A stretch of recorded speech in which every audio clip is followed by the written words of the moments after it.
안녕하세요. 정치빈입니다.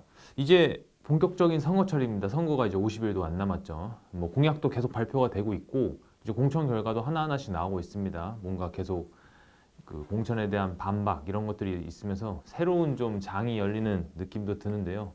오늘은 좀 공천 뭐 이런 얘기도 좋지만 이제 비례연합정당에 관해서 쉽게 말해서 위성정당에 관한 얘기를 해보려고 합니다. 민주당 얘기를 좀 해보겠습니다.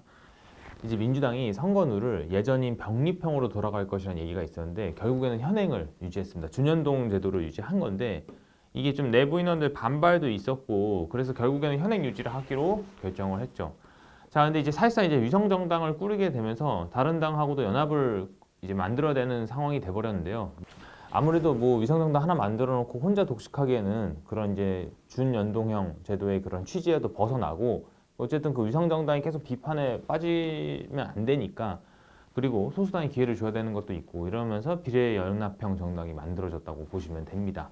일단 상황은 이제 소수정당하고 시민사회가 비례후보 10명을 추천합니다. 진보당, 새진보연합이 각각 3명씩 해서 6명 추천하고 시민사회 인사들이 모인 연합정치시민회의는 뭐 국민후보 공모 심사 절차 발표해서 4명을 추천을 합니다. 근데 이제 후보 순서가 중요한데 지난 4년 전에는 그런 이제 시민사회라든지 소수당한테 앞번호를 다 줬는데 이번에는 뭐 국민후보 1번, 민주당 2번, 진보당 3번 이런 식으로 돌아가면서 그러니까 민주당 후보도 앞에 들어가게 되는 거죠. 그러니까 섞여서 이번에는 후보 출마를 한다고 생각을 하시면 됩니다. 이제 그러면서 진보당하고 기본소득당도 지역구 후보들은 민주당 후보들과 다 단일화해야 된다. 지역구 통일화되는 상황이 이제 펼쳐지는 건데요. 아무래도 이제 민주당 후보들이 그런 소수의 차이로 소수당의 득표율 때문에 떨어질 수 있는 상황을 막으려고 하는 거죠. 근데 이게 사실 좀 제일 큰 문제가 있습니다. 이게 저는 이제 정략적으로는 민주당이 이런 선택을 하기 이해가 되는데 이 결국에 종북몰이나 사상론이 제기가 될 거고 과연 이거를 이길 수 있냐 이건 또 다른 문제거든요. 실제로 한동훈 위원장이 이재명 대표 보고 자기가 살려고 종북 통진당 세력을 부활시키고 있어라는 식으로 공격을 시작했죠.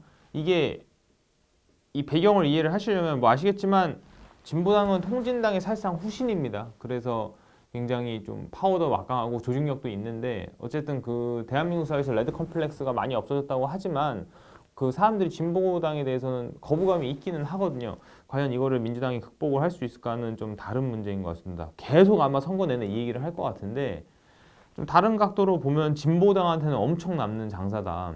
예상과 다르게 선거제도가 유지가 되면서 결국 이제 상황적으로 보면 3석에서 4석까지도 가능한 상황이니까요.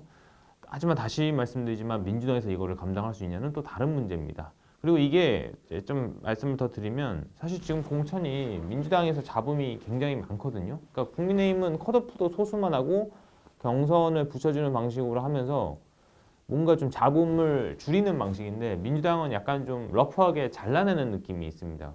그러면서 뭐 민주당 이제 동작을 해 이수진 의원이 이재명 대표를 무슨 혐의점이 있다 뭐 이런 얘기까지 하면서 그런 백현동 문제를 얘기하면서 지금 굉장히 좀 날이 서 있는데 사실 공천적으로 보면 국민의힘이 굉장히 잘하고 있다는 느낌은 있거든요. 그러면서 국민의힘이 요지에는 또 대통령실 인사들을 꼽고 있는데 그런 것들이 잘 드러나지 않고 있는 거죠. 그러니까 최근에 이제 국민의 지지를 받는 의사 증원 이런 것 같아서도 정부 여당이 계속 지금 좀 과격하게 밀고 있지만 어쨌든 그 국민들의 힘을 얻고 있기 때문에 뭔가 좀 여당의 파워가 실리는 느낌은 좀 있습니다. 이런 상황에서 종북몰이까지 이어진다면 그 보수당 특유의 정치공학적 상황이 만들어지기가 쉽지 않을까 싶은데요.